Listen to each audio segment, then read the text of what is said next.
Is this the end of BioWare?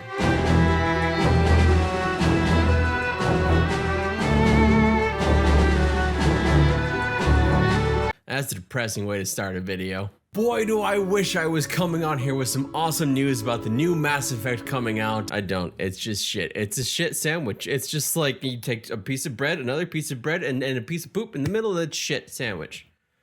Shit.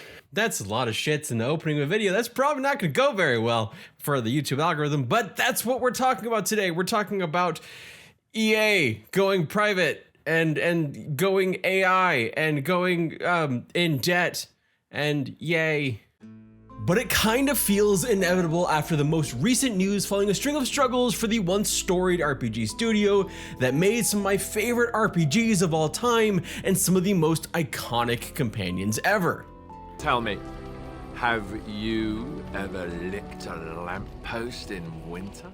Instead, we're probably looking at layoffs, a whole host of AI slop, and tons of your favorite thing in the world, microtransactions, as well as possible censorship and the 5,000th iteration of Madden. But this time, the footballs are slightly different. And it costs more. EA has officially been sold to a consortium of people who probably don't give two shits about storytelling, but will love the income generated from the next Madden Ultimate Team. For a background here, it's essentially a bunch of Saudi Arabian investors and Jared Kushner, the son-in-law of Donald Trump, bringing with it a whole host of ethical and moral questions. The deal includes a yawning pit of $20 billion courtesy of JP Morgan Chase that will need to be filled at an estimate of $1 billion per year, about a sixth or so of the gross profit of EA in 2025.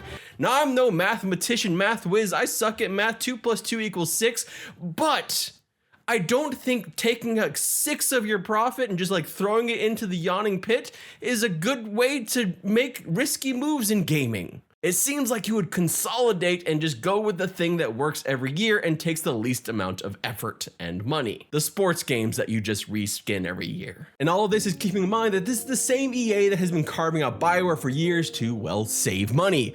This paints a grim picture for the studio's future. Something echoed in that same report from Ars Technica where DFC Intelligence's Dave Cole suggested that the future EA would be more focused on live services, annual sports franchises, and microtransactions. So it's a good thing that EA wasn't focusing on those things before. An already bleak future for BioWare is looking even bleaker.